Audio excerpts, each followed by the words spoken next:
Hello and welcome to the Acute Assessment Unit at Sir Charles Gairdner Hospital. I'm James Williamson.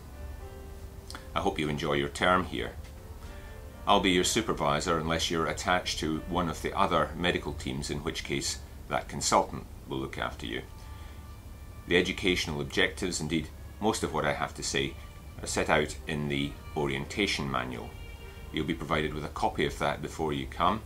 Please take the time to read it. Please notify us of any leave that you might have requested ahead of time. Don't assume that we would have been informed by medical HR. We'll do our best to accommodate it within your roster.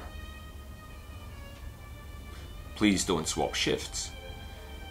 The roster has been organised to maximise the continuity of care for individual patients through the unit, and swapping shifts can interfere with that. The unit was established in 2001 to cater for the needs of complex medical patients. These are predominantly elderly patients, often with multiple comorbidities, who are taking many different drugs. They often benefit from the early intervention of a multidisciplinary team, and you'll have the opportunity to participate in that teamwork. If you are the admitting registrar, please familiarise yourself with the exclusion criteria. And please ensure that all patients are admitted to the AAU within 4 hours of triage. The 4-hour rule is important, and we try to comply as best we can. Patients are generally admitted through the emergency department. Not all patients get up to G72, which is the physical location of the acute assessment unit. Some are seen and discharged directly from the emergency department. For this reason, it's important when using the hospital IT systems to search for your patients under the service designation MU7 rather than the ward designation G72. Let me take you through a typical day. It begins in G72 in front of the whiteboard when the events of the previous evening are reviewed. So, do we have anybody down in the emergency hospital? No, I don't think so. Yeah. And were there any outlying last night that, are still under our care? Yeah, but they didn't. No, they were thinking about using no. And were there any met calls? No. Excellent. Okay, good. And no other problems? Nobody's sick and gone into NUSA? No, that's not anybody. I just had to review someone who was sick with one, but she was fine.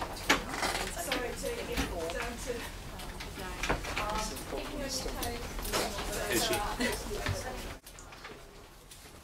New patients are marked in green, early discharge patients are marked 2 by 10, and on the right, the expected date of discharge and the discharge letter status are marked.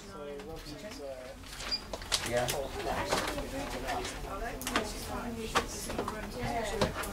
That which does remind me, if there's anybody there that's over 90 we can give the draft to review. So I see that 7 and 8. a few that have been identified.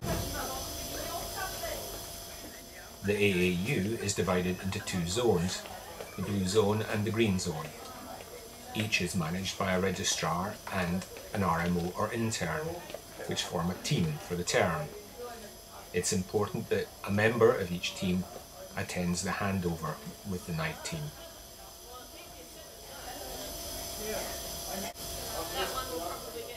Please pay attention to meticulous hand hygiene and obey the bare below the elbows policy.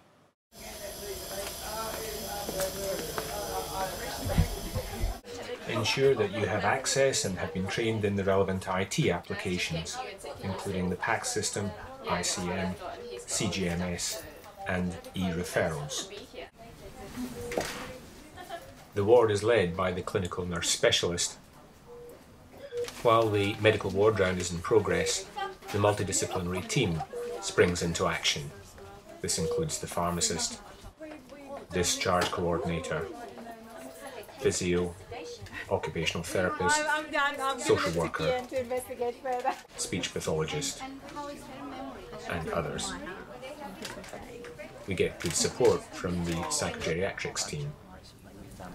just unstable. The best which precipitates a rapid cycling kind of,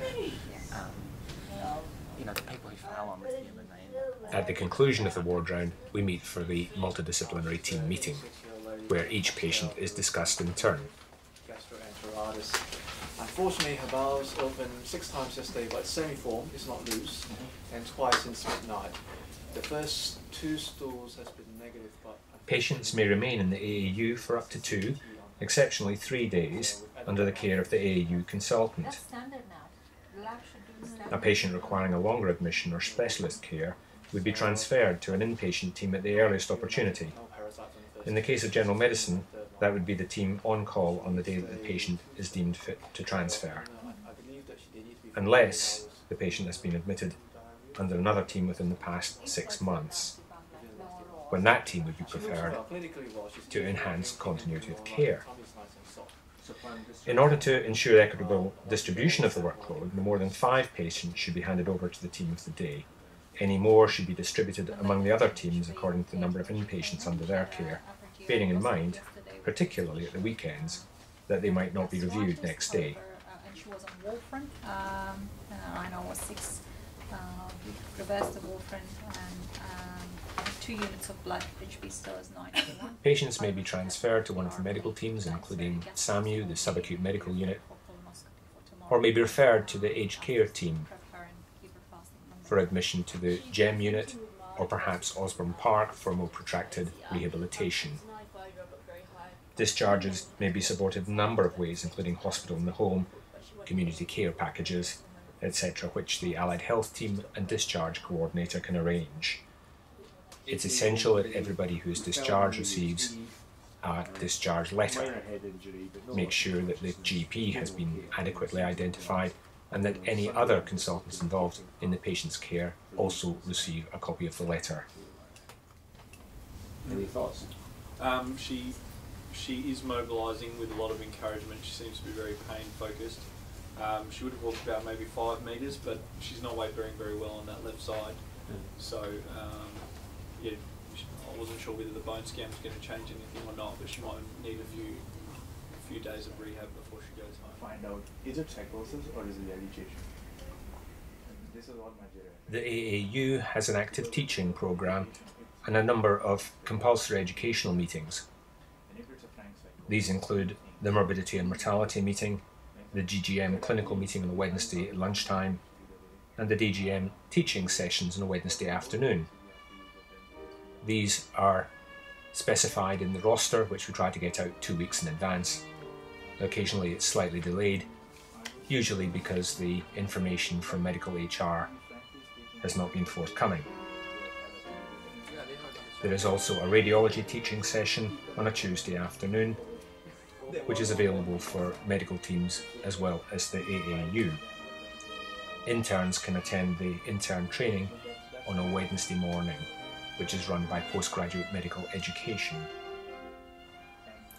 A number of audits are in progress, to which you may be asked to contribute. These include investigations of hand hygiene compliance, VTE prophylaxis, heart failure guidelines, and clinical documentation.